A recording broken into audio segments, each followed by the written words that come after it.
Donc, et maintenant pour les CSS cards, ce qu'on va faire, c'est que j'ai chopé des images de mes persos préférés, sauf Link. Link, c'est... ou Zelda pour certains et certaines. Ah, dommage.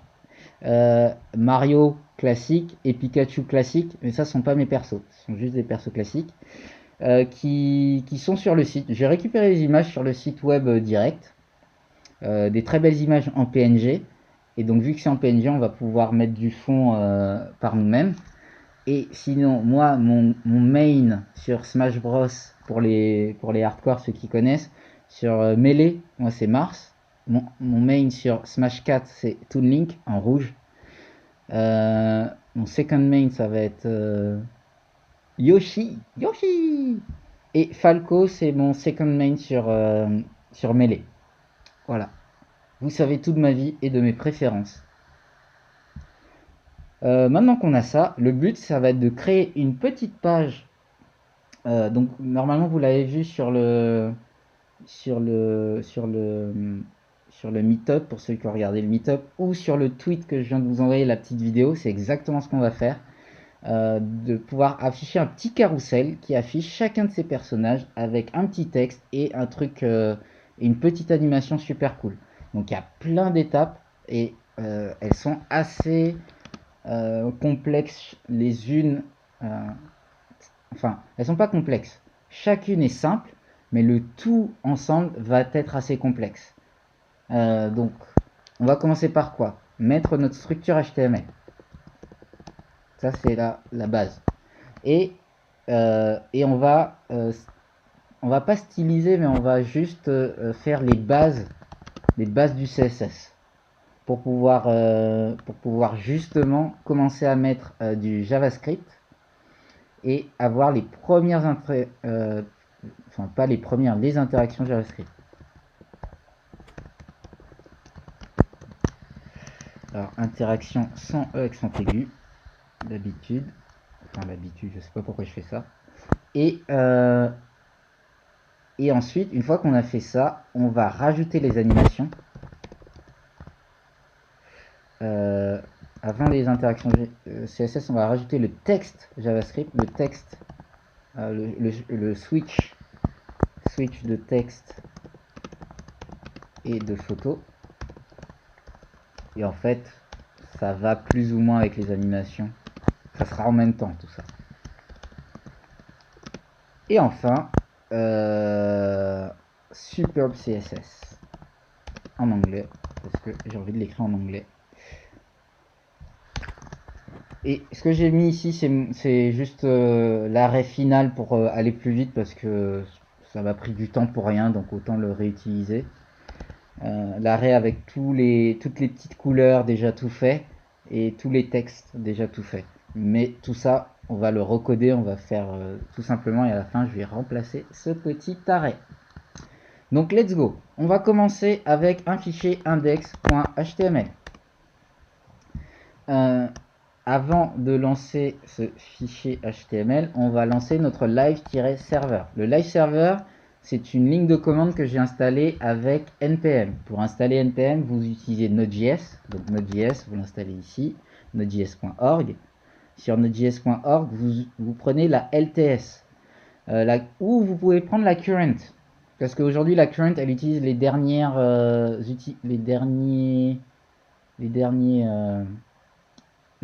avancées de JavaScript, donc le ES 2020 qui est sorti il y a à peu près 2 semaines, un mois, voire un peu plus, 2 mois peut-être. Et donc toutes les dernières avancées, je crois qu'elles sont dans la version 14. Donc comme ça, et la version 14, elle est relativement stable, vous pouvez l'utiliser. Mais quand vous faites de la production, il vaut mieux utiliser la version 12. Et toujours en Node.js, prenez des versions paires. Là, par exemple, il y a la version 15 qui existe, ne la prenez pas, elle n'est pas stable. C'est vraiment si vous êtes hardcore, mais je ne vous le conseille pas. Et une fois que vous avez Node.js, vous faites npm, puisque dans Node.js il y a npm i pour install, -g pour une installation globale sur votre ordinateur, live server. Et ça va installer le live server. Et après, on peut faire live-server, faire entrer. Et ça va me créer un serveur live sur une page HTML blanche. Quand je fais OK et que je sauvegarde, tu devrais te rafraîchir normalement puisque tu as un live server. Bon, il y a eu un petit truc qui a bugué. Allez, c'est parti, on commence notre page HTML.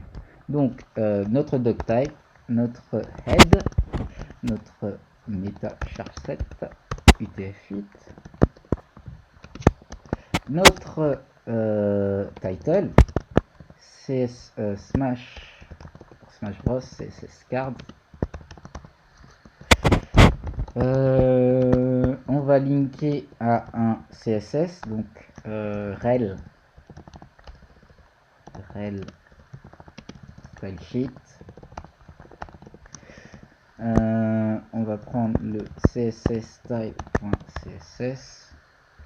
Donc je suis en train de faire un lien vers un fichier CSS qui est dans le dossier CSS, donc je crée ce dossier et ensuite je crée le fichier du même nom. Pour être sûr que le lien a été fait, moi j'aime bien tout tester rapidement. Première chose que je fais, très simple, background color red. Si le lien est bien fait entre les deux, quand on rafraîchit, le background il est red, super. Donc je peux enlever cette ligne parce qu'un background red c'est un peu fort à l'œil. Ça vous a piqué les yeux ou pas? Moi ça me pique les yeux, mais au moins je suis sûr que ça marche. Et maintenant dans le body, l'idée c'est d'avoir une petite carte au milieu. Ouais, je vais prendre des couleurs plus soft les prochaines fois. J'ai trop l'habitude de le faire pour moi-même, j'oublie qu'il y a un live derrière. Et donc ici, je veux mettre au milieu du body mes cartes. Donc dans mes cartes, il y aura trois choses, pardon. Donc il y aura les flèches à gauche et à droite, la photo en haut et le texte en bas. Donc on va avoir une div. Alors, on va fermer la div. Classe pour la navigation. Mais ça, non, on va la mettre maintenant en fait. Div class nav. Et on va l'appeler nav next. Dans cette nav next, on va lui mettre next, le texte next directement. Ensuite, on va avoir la nav, pardon, si on est là, ça va être la navigation à gauche, donc c'est previews, si on le met en entier, mais dans le CSS, je vais l'appeler prev. Ça va être plus court. Plus c'est court, mieux c'est. Et l'autre, on a next. Entre les deux, on va avoir notre card, concrètement, donc classe card. Dans notre card, on va avoir deux parties. Donc div class. Est-ce que je mets bootstrap? Je crois que j'avais mis bootstrap. Non, on va le faire on va le faire en brut. Pas besoin de bootstrap, c'est très simple, donc on va pas pousser le vice avec le CSS. Et on va avoir un card header qui va comprendre notre image. Donc une image SRC. On va prendre Mars, c'est mon perso préféré. Ouh là là. Il y en a certains d'entre vous ou certaines d'entre vous qui connaissent ce jeu ou je suis le seul là à kiffer ma life. Euh, et il manque le alt. Le alt qui pour l'instant Mars. Ensuite, donc on a notre image, très bien. Ah, tu connais de nom. Et tu connais aussi, mais tu n'y as pas joué. Mais en plus, c'est un party game, ça se joue. En fait, il y a plusieurs niveaux. Vous pouvez jouer, c'est assez fun quand vous jouez entre amis. Parce que vous pouvez jouer jusqu'à 8 dans les versions Switch et Wii U. Donc c'est vraiment cool de pouvoir jouer à 8. Et c'est très simple à prendre en main. Donc card body. Par contre, ouais, après il faut avoir une console. On est d'accord. Mais ouais, je suis un ancien gamer. C'est quoi ça? Ah bah oui. Ah oui, parce que l'image elle est énorme. J'ai prise du site. C'est parfait. Yes. Voilà. Comment ajouter une image en CSS, en HTML. Voilà. Ah, toi, tu joues sur PC, tu joues à quoi sur PC, Ice Princess? Est-ce que ça te gêne que je dise ton prénom? Ouais, non, je t'appelle Ice Princess. Tu me dis comment tu préfères que je t'appelle. Ice Princess, ça me va. Euh, donc, dans le card body, on va rajouter un paragraphe. Et dans le paragraphe, on va rajouter le texte Hello, I'm Marc.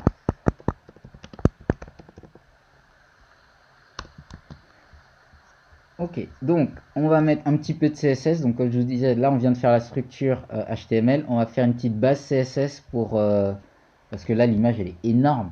C'est beaucoup trop grand. Ok, donc Lina, tu sais quoi ton... Tu joues à quoi sur PC? Et donc dans l'image ici, on va lui mettre une height de 200. On va voir ce que ça donne 200. Ouais, c'est pas mal, c'est pas mal. Avec le petit texte en dessous. Sauf que moi, ce que je veux, c'est que le texte de la navigation il soit à gauche, le texte pardon, previous il soit à gauche et next il soit à droite. Et d'ailleurs, ce que je vais faire, c'est que la card, donc c'est une classe. On revient sur le HTML, c'est une classe qui s'appelle card. Donc pour référencer une classe en CSS, on prend le nom card et on met un point devant. Et là, ça va sélectionner, ça va target, ça va cibler, pardon, ça va cibler la classe, toutes les classes card. Et cette classe, on va lui donner une petite border, un px, gray, light gray, voilà, pas trop light gray et solide, juste pour qu'on voit. Voilà, donc on a cette boîte autour. Ah, tu joues à WoW, LOL, League of Legends, Watch Dogs, Stardew Valley, Valley, je connais pas. Je joue à aucun de ces jeux, mais je joue pas sur PC. Hein. J'ai un Mac.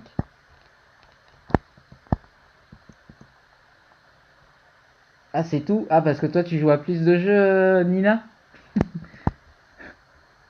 La compétition de qui joue à plus de jeux. Euh, je vous rappelle que sur ce channel... ah oui, bah oui, c'est déjà pas mal de jeux, on est d'accord. Euh, Normalement, on code tous ici, on ne joue pas. On n'est pas là pour jouer ici. Alors, ensuite, donc, moi ce que je veux, c'est le previous, il est à gauche, le next, il est à droite. Donc, on va réaligner, parce qu'en fait, dans un navigateur, par défaut, l'alignement, il est de haut en bas. Dès qu'on a une boîte, donc ici, on a une div, qui est une boîte, ce qui va se mettre en dessous, enfin, la boîte d'après va se mettre en dessous. Et bien là, on va changer l'alignement. Au lieu qu'il soit de haut en bas, on va le mettre de gauche à droite. Et ça, on va le faire avec un display flex. Donc display, et on va utiliser le modèle de Flexbox. Donc le display flex par défaut sur le body, donc sur le container, il sera de gauche à droite. Et sinon on peut faire flex direction, c'est ça, et au lieu qu'il soit row par défaut, je crois que c'est column, voilà, et là on revient dans le modèle classique. Et donc par défaut c'est row, donc j'ai pas besoin de le mettre row parce que c'est par défaut row. Et maintenant j'ai mon body, enfin maintenant c'est allongé, enfin pardon, c'est de gauche à droite, sauf que dans la card, eh ben, on est dans un modèle classique, donc le display par défaut d'une boîte, d'une div, c'est un display bloc. Le display bloc, c'est de haut en bas, comme les autres. Donc c'est pour ça que ça n'a pas cassé le flow dans notre card. Et c'est pour ça que j'avais créé exprès une div autour. Donc maintenant, ce qu'on va faire, c'est qu'on va tranquillement, on va pas en faire beaucoup. Non, on va pas en faire beaucoup. J'ai vraiment dit base CSS. Ça serait bien qu'on commence sur les interactions. C'est pas tout, mais bon, lol, en ce moment, c'est à peine si j'ai le temps de dormir. Ah oui, parce que là, tu es en formation. On m'a dit que c'était intensif. Je connais pas trop, mais on m'a dit que c'était intensif. Donc, ouais, bah ouais, t'as pas le temps de dormir, hein, normal. Euh, alors,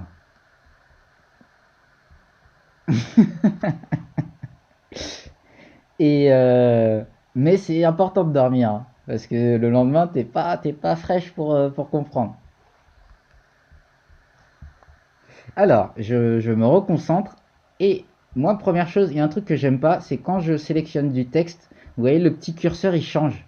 Il change et c'est comme si je peux éditer le texte.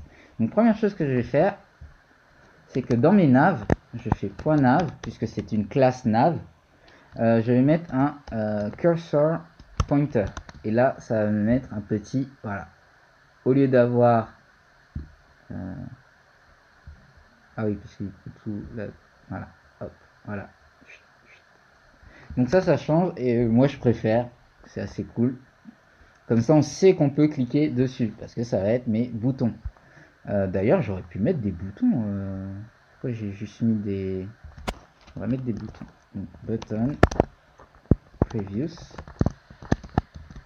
et button, next. Et pourquoi ça pas... Ah oui, 2T à button. Voilà, super. Et maintenant, donc c'est le nav button qui... Super, voilà. Ensuite, on va commencer à faire notre JavaScript.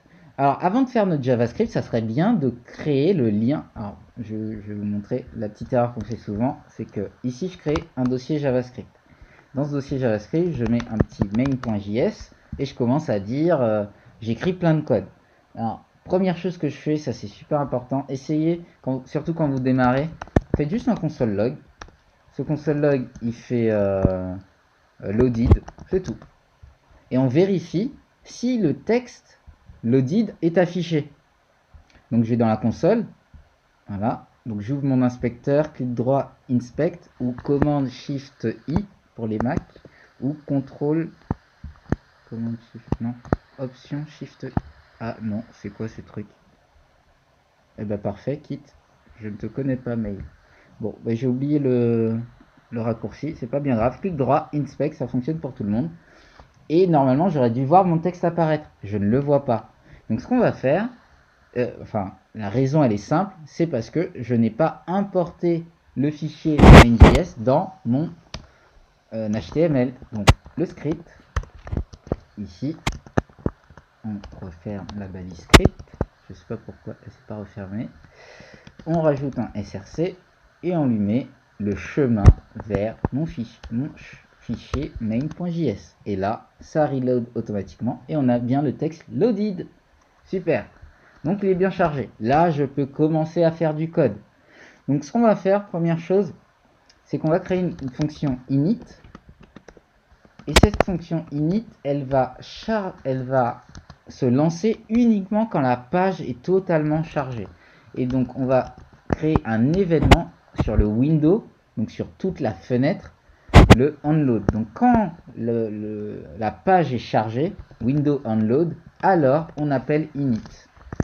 Ça c'est une manière de l'écrire. La manière, on va dire, actuelle de l'écrire, elle est un peu plus verbeuse, un peu plus longue, mais elle est plus intéressante. Enfin, ça serait bien d'apprendre celle-là parce qu'elle est très utile. Enfin, bon, je vous en donne une à apprendre. Donc load, c'est l'événement load. Donc quand vous avez un onload, l'ancienne méthode, vous pouvez faire un add event listener load. Donc si vous avez un onClick, dans le add event listener, il va devenir click, tout simplement. Donc là, on est du onload. Et ensuite, on lui met la fonction init. Pareil, pour tester que ça fonctionne, je fais console log init et je vérifie. Et là, on a bien le init. Donc, ce listener, cet écouteur d'événements, il fonctionne, il attend le chargement de la page. Et une fois que la page est chargée, il affiche le init. D'ailleurs, vous allez comprendre, le init, il est appelé en ligne 1. Mais si je fais main.js, vous allez me dire, le init doit être appelé avant et ensuite le main. Et en fait, non. Parce que on attend que la page soit chargée et le main est appelé en premier. parce que ce code-là, il va attendre que la page soit chargée, et ensuite il appelle le init.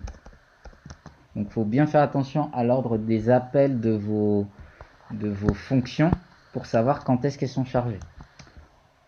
Voilà, voilà. Si c'est clair pour vous, j'accélère, hein, sinon...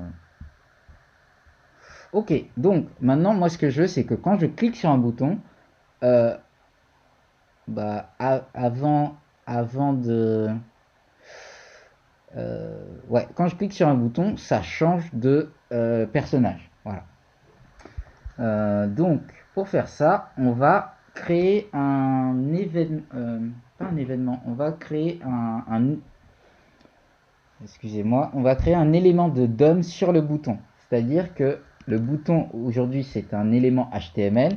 On va appeler le bouton en JavaScript. Et une fois qu'on l'appelle en JavaScript, on va pouvoir le réutiliser. Donc, pour faire ça, on va faire un document. Donc, sur le document, donc le document, c'est cette partie-là, toute la partie blanche. C'est le document. Sur le document, on va chercher, on va query selector. Donc query, c'est une requête. Donc on va sélectionner un élément. Et quel est cet élément qu'on va rechercher? On va le sélectionner avec le CSS. Et là, on va chercher le previous. Donc le previous, quelle est la manière unique d'appeler ce bouton? Et ben, on a la classe navprev qui est unique dans toute la page. Et en fait, c'est pas la div navprev qu'on veut charger, c'est le bouton lui-même. Parce que regardez, il y a une petite différence entre la div et le bouton. Le bouton, il est là. Pardon. Le bouton, alors voilà, il s'est mis en bleu. Le bouton, il est là. La div, elle prend toute la hauteur. Donc moi, je veux pas que quand je clique sur la div, c'est-à-dire ici, je veux pas que ça fasse une action. Je veux que ça fonctionne uniquement ici. Donc, on va sélectionner navprev avec le CSS button. On sélectionne un élément. Cet élément, on lui rajoute un événement, donc add event listener. Cet événement, c'est quoi? C'est le clic. Et sur le clic, on lui rajoute une fonction. Donc là, j'écris une fonction. Okay. Et dans cette fonction, eh ben, quand je clique, je vais dire pour l'instant, console log button clicked. Voilà. Et on va vérifier si mon button clicked fonctionne. Donc on va dans la console, je clique, ça fonctionne. Je fais sur next, il n'y a rien qui se passe sur next. Donc ça, super. Et à chaque fois que je reclique, ça fait 1, 2, 3. Donc super. À chaque fois que je clique, ça fonctionne. Sauf que, enfin pas sauf que, là mon code il est un peu lourd. Donc, enfin lourd. En général, ce que vous faites, ce qui est préférable de faire, c'est que votre event listener, votre élément, vous le mettez dans une variable. On ne laisse pas des éléments traîner comme ça, surtout que peut-être qu'on va le réutiliser cet élément. Donc on va lui donner une variable. Et donc cette variable, elle va s'appeler let, enfin const prev button, qui est égal à ça, à document selector, donc c'est un élément, et ensuite on fait prev button add event listener. Et là, comme le prev button c'est un peu plus court, je peux tout mettre à la ligne. Et c'est un peu plus lisible comme ça, je trouve. Vous me direz ce que vous en pensez. Et l'autre partie, c'est que, par exemple, là, on commence tout doucement, le code il est simple, sauf que ma variable prev button, elle est disponible uniquement dans la fonction init. Moi, ce que j'aimerais, c'est pouvoir avoir le prev button dans plusieurs fonctions, parce que là, le code, il va devenir de plus en plus gros, et il y aura plusieurs fonctions. Et pour que le prev button soit accessible à travers plusieurs fonctions, on va déclarer prev button à l'extérieur. Et là, il va être disponible dans toute la page. Et là, ça va fonctionner. Il n'y a pas de souci. Ok? Et donc, ce qui fait que quand je crée une autre fonction, mais ça on verra plus tard, prev button sera toujours disponible. Mais quand vous allez faire, là on fait un truc super simple. Mais quand vous allez faire des applications ou des sites web beaucoup plus compliqués, avec plus d'images et ça va prendre du temps pour charger, le souci avec ça, c'est que parfois la page n'aura pas encore chargé et le pref button n'existera pas. Parce que ouais, quand il y a une image qui prend du temps à charger et que votre code JavaScript s'est lancé, et ben il peut chercher par exemple le query selector navPrefButton, mais ce navPrefButton n'existe pas encore dans la page parce qu'elle est en train de charger. Donc c'est pour ça qu'on met tout le temps le prefButton dans le init. On va le déclarer, on va l'attacher au DOM, c'est ce qu'on appelle le DOM, dans le init. Le DOM, c'est la représentation JavaScript de l'HTML. Sauf qu'en faisant ça, on perd le fait d'avoir notre prefButton dans toute la page, mais on gagne la flexibilité d'être sûr que le prefButton fonctionne. Donc ce qu'on va faire, c'est qu'on va faire un let. On va set up notre prefButton, notre variable à nul par défaut. Et quand on est sûr que la page est chargée, c'est là qu'on définit le prefButton à document query selector. Voilà, ça c'est une petite technique et je vais vous montrer comment aller un peu plus loin aussi juste après. Parce que maintenant, on a le pref button, on va aussi faire le next button. Donc pareil, next button, next button, et on va quasiment refaire la même chose. Next. Et d'ailleurs, on aurait dû commencer par le next button parce que le pref, c'est pas très grave. Next button. Quand je et maintenant donc next button click et comme ça on va séparer ce qu'on appuie. On regarde pref next. Super. Donc toujours avant d'essayer de faire des choses compliquées, assurez-vous que votre bouton fonctionne. Donc l'idée c'est que quand je clique sur un bouton, qu'est-ce que je vais faire? Je vais changer de personnage. Donc je vais appeler une autre image. Pour faire ça, on va dire, on va le faire tranquillement et après on va créer une fonction pour le rendre plus cool.